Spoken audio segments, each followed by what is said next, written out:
So, with the recent release of the Daredevil TV series on Netflix, I thought it'd be a good idea to go through and give you guys the rundown on Daredevil as a character, because I think that over the course of the years, especially when we look at his initial appearance with the story Daredevil Yellow by Jeff Loeb, when we look at Frank Miller's run, there's a lot of confusion in terms of what origin story is real, what's the actual origin story, what the progression is of Daredevil over the course of Marvel Comics, and especially where we stand at the moment. And so, what we're going to do in this video is we're going to clear all of this up. We're going to go ahead and make all of this make sense so that you guys will have a firm understanding of who Daredevil is and what his character represents in the scope of Marvel Comics in relation to other characters, teams, and villains. So Daredevil first appears in Daredevil #1, rightfully so, in 1964, and he was created by Stan Lee and Bill Everett. Now, with this origin story, what I'd like for you to do is pay particular attention to the relationship between Jack Murdock and Matt Murdock.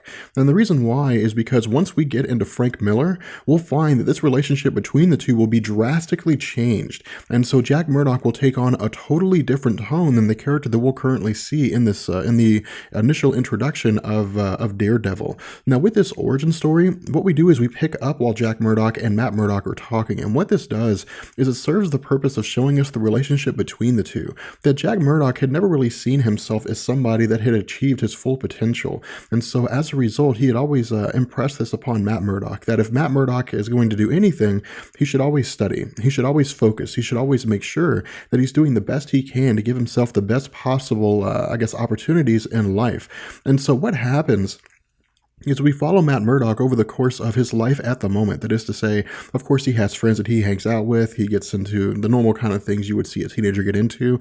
He's also part of the football team. And so for him, he's basically your all-around academic, champion, so to speak, in the sense that he has the grades, he plays sports. He's really just kind of this all-around athletic kid.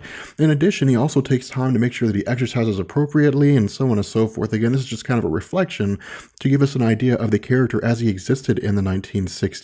In addition to this, we also take some time to focus on Jack Murdock. And what we do here is we pick up with Jack Murdock while he meets with someone called the Fixer. And the reason for this is because Jack Murdock has a history as a boxer, but the problem is that in order for Matt Murdock to be able to get into college, Jack Murdock has to be able to pay for it. And because he doesn't really have the money due to a dwindling series of fights in boxing, and because the money's simply just not there the way it used to be, he ultimately speaks with the Fixer, who agrees that he'll sign up Jack Murdock and that Jack Murdock won't have to take any dives. That is to say, he won't have to throw any fights. And so what he does is he signs up with the Fixer and begins getting boxing matches that will give him the money to be able to put Matt Murdock through college. Now, around the same time when he arrives home to give Matt Murdock the good news, we pick up with Matt Murdock in his most iconic scene. And what happens here is Matt Murdock sees a blind man trying to cross the street, and when he reaches out to him or shouts out to him, the blind man doesn't respond. And Matt Murdock realizes there's a truck heading towards the blind man. And so what Matt Murdock does is he jumps in front of the truck and pushes the old man out of the way. And as a result, he's splashed with radioactive material that was housed in the truck. Now, this is a very important moment in this story. And what I'd like you to do is focus on the idea of what happens when he's hit by the radioactive material.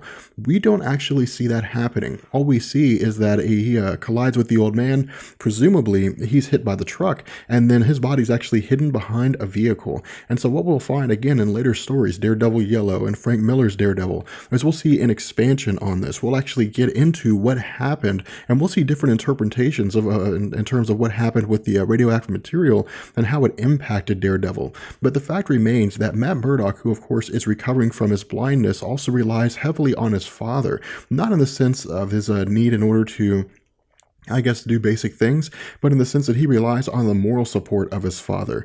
And so what we do is we actually find that with Matt Murdock having been, splashed with this radioactive material and losing his sight, that he also seems to be able to engage in athletic actions better than he was before. That is to say, he can jump faster, he can lift things that are heavier, he can do athletic actions more than he could before. And so the result here is that, of course, he enrolls in college, he meets Foggy Nelson, but he also begins to give us this explanation in terms of how his physical senses work. What he tells us is that his hearing is so acute that he can actually hear a person's heartbeat while they're in the room.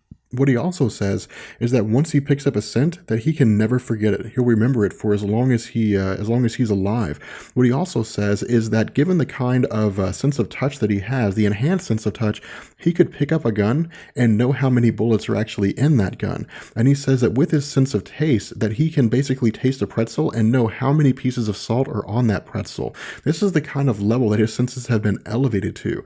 Now, what he tells us is that as far as he can tell, the most important sense that he has is his radar sense, or a kind of echolocation. And what I mean by that is, as far as Matt Murdock explains it to us, when he walks through a room, he gets this kind of feedback from objects in the room, and as a result, he knows to avoid them, basically meaning that his radar sense acts as his eyes.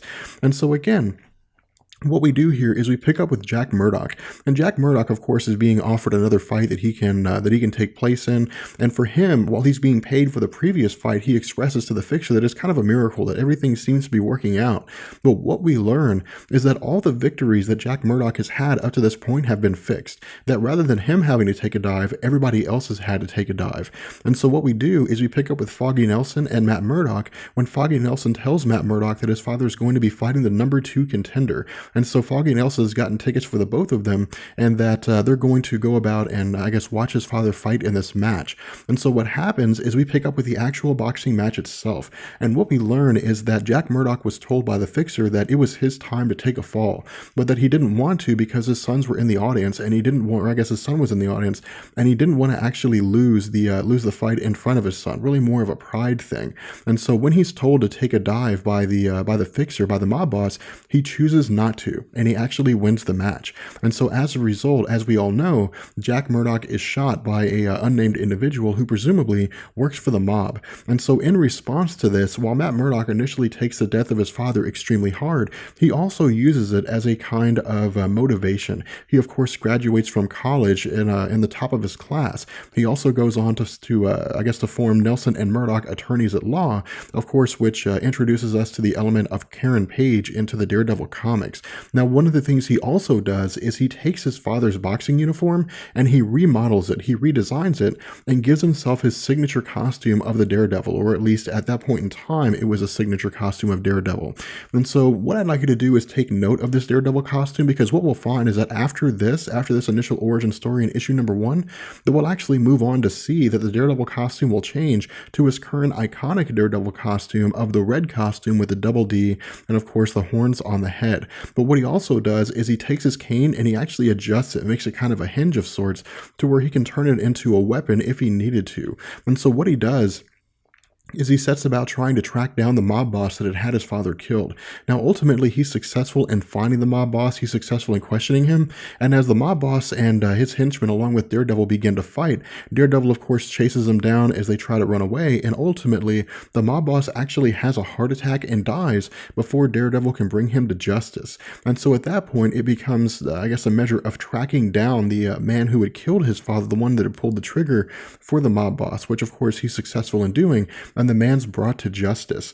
But what we'll find is that while this origin story is very basic, and this origin story in its, the way it was written by Stan Lee and Bill Everett glosses over a lot of things, we'll find in later stories that writers like Frank Miller, that writers like Jeff Loeb, that Ann Nocenti will basically begin to focus more on this origin story and give us a lot more nuanced details, delving deeper into how it was that Matt Murdock had become Daredevil than what we saw in this story. So following the debut of Daredevil in Daredevil number 1, what we found was that with issues 2, 3, and 4, Bill Everett had stayed on as an artist for the comic, but eventually left before issue number 5 had finished. And so with issues number 5 through 10, we found that Wally Wood, who was a well-known artist with regards to the Mad magazine, had stepped into the role of writing, or I guess as the artist for Daredevil comics. And we actually found that with issue number 7, Daredevil's comic, or I guess his costume, was revamped entirely, and he was given the red costume with the red double D and the horns. Now, I haven't really been able to find why it was that Wally Wood had done this, but I would go as far as to say that the idea of the name Daredevil really seemed to, create a connotation of a red character that literally looked like a devil and also had a double D that stood for Daredevil as opposed to just one D. And so what we found was that over the course of the next several issues going forward, this of course would be a regular theme with regards to his character. But in addition, with issue number 12, we found that John Romita Sr. had actually taken taken over the role of drawing for Daredevil. Now, John Romita Sr. had some very interesting concepts in in drawing for Daredevil, but as time progressed, we eventually found this kind of back and forth between writers and artists began to progress over the course of the initial, the original Daredevil comics from that point going forward. John Romita actually ended up leaving the Daredevil comics and traveled to the Amazing Spider-Man to write instead. And so Gene Colan took up penciling for the comic with issue number 20. Now, from issues number 20 going into issues number 100, I believe up to issue number 100, Gene Colan had stayed on as an artist, but the actual writers had changed for the story. It was switched from Stan Lee to Steve Englehart to Jerry Conway to Roy Thomas. It was really kind of this revolving door for people who were writing for Daredevil. Now, one of the more interesting concepts came in the form of Marv Wolfman. Now, Marv Wolfman officially took over the series of Daredevil, and it basically began to revitalize everything. He began to sort of introduce new characters, introduce new concepts, and begin to sort of go from there. Now, at this point, we're into about the 1970s. We're into the era whereby things are beginning to change up in terms of how comic books are perceived or how they're viewed by a lot of younger readers. Now, with Marv Wolfman taking over in issue number 124, he had gone on to introduce, or to basically write out the character of Black Widow. Now, Black Widow's introduction into the Daredevil comics was actually a concept that was brought on by Jerry Conway. Jerry Conway liked the idea of having Black Widow as a kind of counterpart to Daredevil. But what we found was that with Marv Wolfman writing out Black Widow, he ultimately had to find a way to basically introduce something new. He had to find a way to introduce new concepts and new villains. And so what we saw him do was create a multitude of new villains, one of which was Bullseye. Now, Bullseye would actually go on to play a more prominent role under Frank Miller's run of Daredevil, but Bullseye had basically solidified himself as, for all intents and purposes, the arch enemy of Daredevil. It was really kind of the opposite of what it was that Daredevil stood for. But Marv Wolfman's run only lasted for about 20 issues, and with issue number 144, Marv Wolfman had stepped away, and Jim Shooter had stepped into his place. And so with Jim Shooter writing for Daredevil at this point in time, we found that it was a relatively short-lived thing, but that over the course of Jim Shooter's run, and actually post, Marv Wolfman, that the series began to decline, that readers began to sort of walk away from Daredevil because there really wasn't anything about the character anymore that drew them in. Going into the 1970s, The Amazing Spider-Man was really at the height of its popularity at that point in time. The Fantastic Four, the X-Men, there were a multitude of other stories that were being offered by Marvel Comics that really seemed head and shoulders above what it was Daredevil had to offer. And so in a ditch effort, and a kind of panic move, we found that with issue number 158 in 1979, that Marvel had thrown the Daredevil title to Frank Miller. And the hope here was that Frank Miller would be able to find a way to revitalize Daredevil to make it more interesting, something of course we knew he did in spectacular fashion. So with Frank Miller taking over the Daredevil series in 1979 with Daredevil issue number 158, Frank Miller made a few changes to the character which were initially, considered taboo or maybe considered controversial by a lot of Daredevil fans, but ultimately began to sway the Daredevil audience in his favor. One of the first things he did was completely revitalize Jack Murdock. With Jack Murdock's relationship with Matt Murdock, he was no longer the kind of warming father that taught his son the value of education and the value of what it meant to be a contributing member of society. Instead, his father viewed himself as a failure, and as a result, he was an alcoholic, and he had also abused his son. In addition to this, what Frank Miller looked at was the idea of Daredevil in terms of why it is he's able to do the things he's able to do, what kind of training he had to undergo to gain enhanced use of his senses. The reason being because for Frank Miller, there really wasn't much in the way of explanation up to that point in terms of how Daredevil is able to use his abilities, why he's able to do the things he do, able to do the things he's able to do. Instead, it was just kind of slammed in there and fans were forced to assume that it was true. And so what Frank Miller did is he created a character named Stick, and Stick was basically the mentor of Daredevil. He was the person that taught Daredevil how to use his enhanced senses in a way that would benefit him, how to engage in sword fights, different things like that. He was, for all intents and purposes, the martial arts master of Daredevil. And what this did is it basically filled in the gaps between the explanation of Daredevil having enhanced senses and why he's able to use those enhanced senses to his own benefit.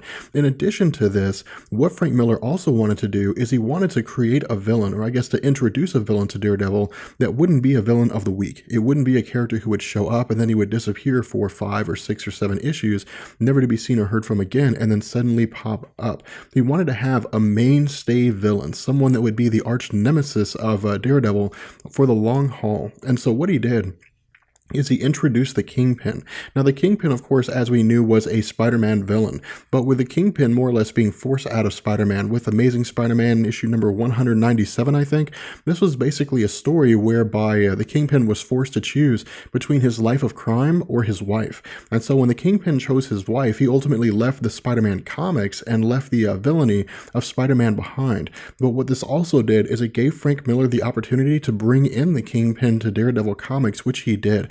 And this was extremely well received by fans. What Frank Miller also did here is he created the ninja group called the Hand. And this was, again, a way to kind of tie into the mystical, I guess, martial arts element that was very prominent, very popular in the 1970s and the 1980s to draw in new readers. But it was also a way to give, I guess, maybe some credence to the physical combat, the physical fighting style of Daredevil, to basically say he's a master of virtually almost all martial arts. And again, this really enhanced on the character's physical attributes and the character's physique overall. Now, one of the last and final major attributes or major changes to Daredevil that Frank Miller had made was by revitalizing the character of Daredevil himself, not just in his senses, not just in his history, but in terms of how the character perceived the world, where Daredevil really had this sort of Spider-Man attitude, or he had this kind of mishmash between Spider-Man and Captain America, where at the end of the day, doing the right thing is important, and drawing on the elements of his father, he had changed Matt Murdock Daredevil to basically being an anti-hero, to a person saying that it's fine to beat people within an inch of their life. It's fine to even go as far as to play Russian roulette with a prisoner or with a person in order to gain information, despite that gun being unloaded and the person not knowing it. This was the kind of character that Daredevil had been created into by Frank Miller. And so what we found was that where sales had initially began to sort of slump with Daredevil comics, that sales began to skyrocket after this. Fans now had a hero. They now had someone they could basically, I guess not necessarily identify with, but someone they could root for. They loved the dark element of his character. They loved the gritty element of his character. They loved the fact that he was willing to do whatever it took to achieve his own ends. This was the kind of superhero that fans had been looking for with Daredevil proper. And so what we'll find over the course of his publication history leading into the current day is that this element of Daredevil would be considered his most popular form. This is the most popular version of Daredevil to ever exist in his publication history. Now, following Frank Miller, we found that the series was picked up by Ann Nocenti. And Ann Nocenti had basically capitalized and used the element of Frank Miller's character Daredevil to enhance him a little bit more. But for the most part, a lot of people still attribute the Ann Nocenti Daredevil to Frank Miller. Now, what Frank Miller had done in terms of revolutionizing his character, of changing him up, Ann Nocenti then turned around and used that for political themes, for popular themes at the time, to basically address issues of feminism, to address issues of animal abuse, to make the character more real world, to make him a character that could relate to real world events. And again, we've talked in previous videos about the necessity of this in Marvel Comics, the popularity of this in Marvel Comics. And the result here was that Ann Nocenti found that her run of Daredevil had basically not only become the longest run of Daredevil in the history of his publication run, but also was a run that had rivaled that of Frank Miller. A lot of people really look at the kind of things, especially when you looked at women who were reading Daredevil comics and saw the portrayal of feminism, saw the necessity of women being elevated in these stories, that this was a character who, in a lot of ways, was reflecting the drive for women to achieve equality in Marvel Comics. And so this, again, began to draw in a whole new reader base. It began to draw in a whole new series of fans for the character. Now, following Ann Nocenti's run, we really kind of found that this golden age, so to speak, of Daredevil's comic book run began to sort of go away, and the sales began to slump again once more because the dark character element was kind of backed off on. Now, this was backed off on by Denny O'Neil, I think it was, and he was the person who would come along after Frank Miller and Ann Nocenti had stopped writing for the character and wanted to basically move the character back again, wanted to sort of take him back to his roots of not necessarily being an anti-hero, but still being a character who was relatively dark. But the problem here was that fans had tasted this new Daredevil. They loved the new Daredevil, and they didn't want to see things go back. And so once things began to change, fans began to drop off, and as a result, sales began to slump again. And this really kind of remained a mainstay of the character, the sales kind of declining and so on for quite some time. But eventually what we found was that going into the 1990s and into the 2000s, that Daredevil's next critically acclaimed story came in the form of 2001 Jeff Loeb's Daredevil Yellow. Now what Daredevil Yellow did was it took a look at the idea of Daredevil overall, and it basically kind of returned Daredevil back to his roots in terms of why it was that he had gotten started in the first place. It was basically retconning all of the Frank Miller story of Daredevil and giving Daredevil a new origin story, kind of going back to the original Stan Lee, Bill Everett origin story. But by this time, a lot of the Frank Miller fans had kind of moved on. They'd kind of moved beyond Daredevil and gone into other stories. And so what we found was that a new age of reader that was coming in to read Daredevil comics loved this story, because rather than having to go back and read 60 years worth of continuity, they now had a single story they could focus on. They now had a single story to give them the origin of Daredevil. And so what we found was that in addition to Jeff Loeb's run of Daredevil, there were also some other critically acclaimed stories. Of course, Guardian Devil by Kevin Smith, as well as Brian Michael Bendis' run of Daredevil, are considered to be some of the best stories that we'll see in Daredevil comics. But in the current day right now, with regards to where we stand with the character, Mark Waid's currently running the story. And Mark Waid is doing a fantastic job of the character, but the question that a lot of us have is what's going to happen with Daredevil going into Secret Wars? What's going to happen with this character beyond Secret Wars? Are we going to see a return to the old Frank Miller Daredevil, or are we going to see a continuation of the current Mark Waid Daredevil? With that being said, I'm going to go ahead and bring this video to an end. I hope you guys enjoyed it. If you did, let me know, and I will catch you guys later. Peace.